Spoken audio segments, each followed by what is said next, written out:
તો hello guys, જય માતાજી। આપણે જે ઘોડા બનાવવા ચાલુ હતા એ આ બાજુ પતી ગયા છે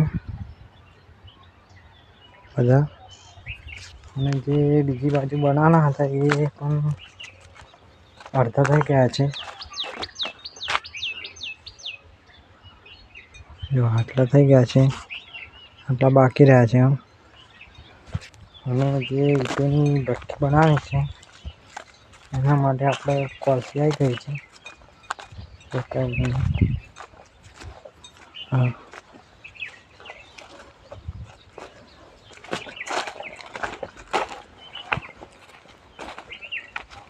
કાલે કોલસી આવી ગઈ છે, તો હવે એ તો ભઠ્ઠી અહીંયા બનાવવાની છે આ ઈંટોની।